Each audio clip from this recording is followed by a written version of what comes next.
Faço saber aos que esta minha carta patente virem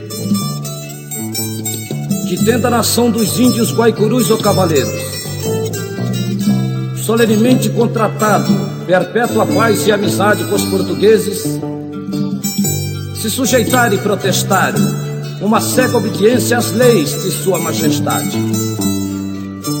mande e ordeno a todos os magistrados, oficiais de justiça e guerra, os reconheçam, trate e auxilie com todas as demonstrações de amizade. Vila Bela, 30 de julho de 1791. João de Albuquerque de Melo Pereira e Cáceres.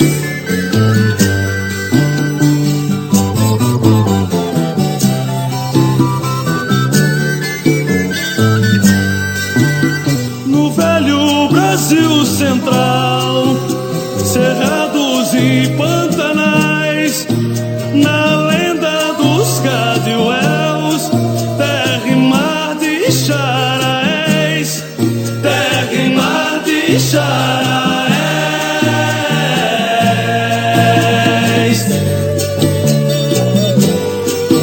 Antigos donos da terra, galopando em pelo nu, na luta com os guaranis, cavaleiros guaicurus, cavaleiros guaicurus,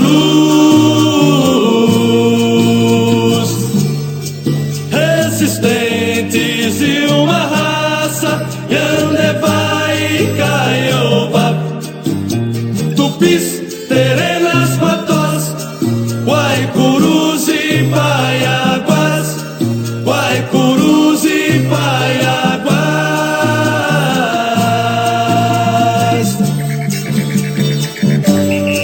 Seus cavalos puro sangue não tem mais toda a nobreza, perpétua paz e amizade com a coroa portuguesa, com a coroa portuguesa.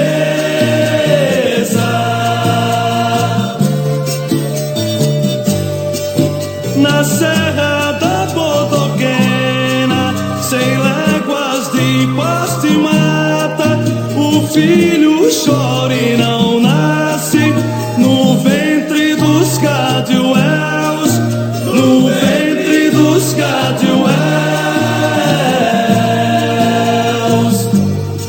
Resistentes de uma raça, Yandevá e Caiobá, Tupis, Terenas, Patós, guaicurus e paiaguás, guaicurus e paiaguás.